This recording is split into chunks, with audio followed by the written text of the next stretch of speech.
All right, let's get into it. Today, we're deconstructing one of the most iconic guitar sounds in modern rock, that absolute wall of noise and melody from Hisako Tabuchi of the legendary band Number Girl. It's a sound that's somehow both chaotic and incredibly precise, and we're going to figure out exactly how she does it. You know, this quote from a fan just nails it, doesn't it? It perfectly captures what we're talking about. Her sound isn't just loud, it's a physical thing.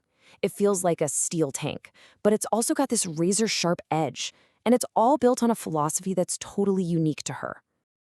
So here's how we're going to break it all down. We'll start with her unique sound, get into her core clean canvas philosophy, check out the vintage gear that makes it happen, take a deep dive into her pedal board, see how it all comes together in some classic tracks, and then we'll wrap up with how you can think about crafting your own sonic identity. So, what is it that makes her sound so her? Well, it's this incredible balancing act. Her tone just lives on that knife's edge between pure noise and beautiful melody, between raw power and these surprisingly delicate moments. And the whole thing starts with a core idea that might actually blow your mind. So with all that aggression, where does it come from? You're probably thinking, okay, a cranked, distorted amp, right? Nope. Hisako Tabuchi does the exact opposite. She builds her entire sound on what we're going to call the clean canvas. So think about it this way. The amp isn't there to create distortion. It's there to create pure, unadulterated power and headroom. This gives her this huge, clean foundation and lets her pedals do all the textural work, all the painting. Okay, and this is where it gets really, really interesting and kind of backwards. Check out step 2. She turns her amp up super loud and clean, then kicks on her main overdrive, a Boss BD2. Not just for some grit, but to actually bring the volume down. Yeah, you heard that right. That becomes her baseline tone. Huge, but totally under control. And when you look at her amp settings, it all clicks into place. This is for her 74 Marshall head. Look at that. Bass and mids are just cranked to 10, while the treble and presence are way down to keep it from getting harsh. She's building this incredibly thick, powerful, but fundamentally clean foundation, the canvas, that's just waiting for pedals. Of course, a philosophy like this only works if you have the right tools to execute it. And her core sound? Well, it really comes from this holy trinity of vintage gear that she's been using forever. Man, what a setup. Her main voice is a 65 Fender Jazzmaster, almost always on that warm, round-sounding front pickup. The power plant is that 74 Marshall, and it's all pushing air through a vintage orange 4x12 cab, which gives her that tight, punchy low end. It's just a classic combination. And, she's fully aware of how weird Jazzmasters can be. Anyone who's played one knows about the funky bridge and all its quirks. But she calls it hard-to-use cuteness and just embraces it. It's such a great reminder that the best instrument for you is about connection, not just what's technically perfect.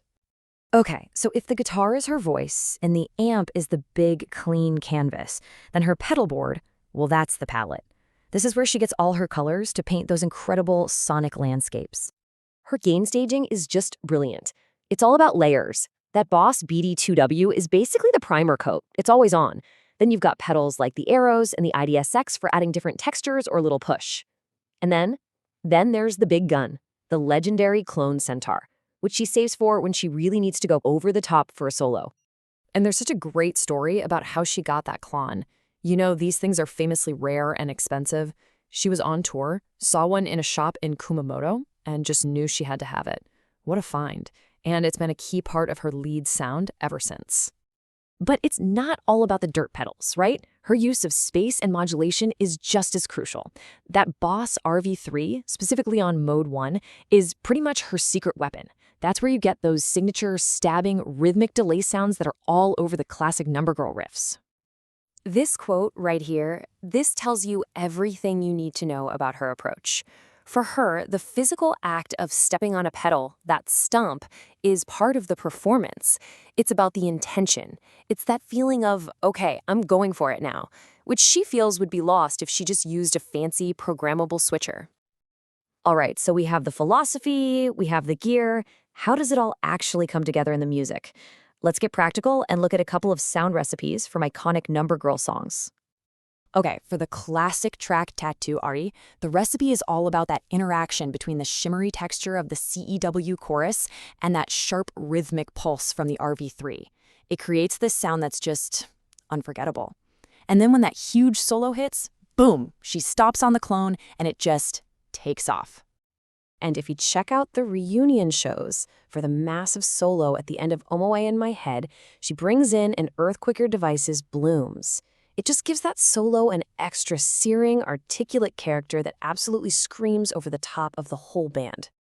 Now, this is a huge takeaway for any musician. Her approach is totally adaptable. In Number Girl with another guitarist, she says she's looking for the gaps, finding a sonic space where she can cut through. But in her three-piece band, Toddle, the mission changes completely.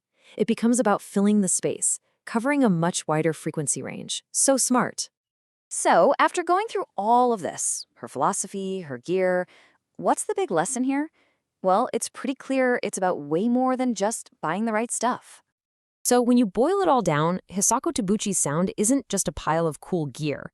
It's a complete system, and it's built on intention.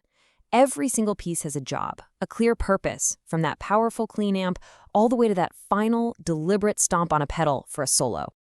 Her whole approach is just this powerful reminder that a truly unique sound, your signature sound, comes from understanding not just what gear you're using, but why you're using it. It's about building a system that lets you say what you want to say. So the real question is, what's essential to writing your own sonic story?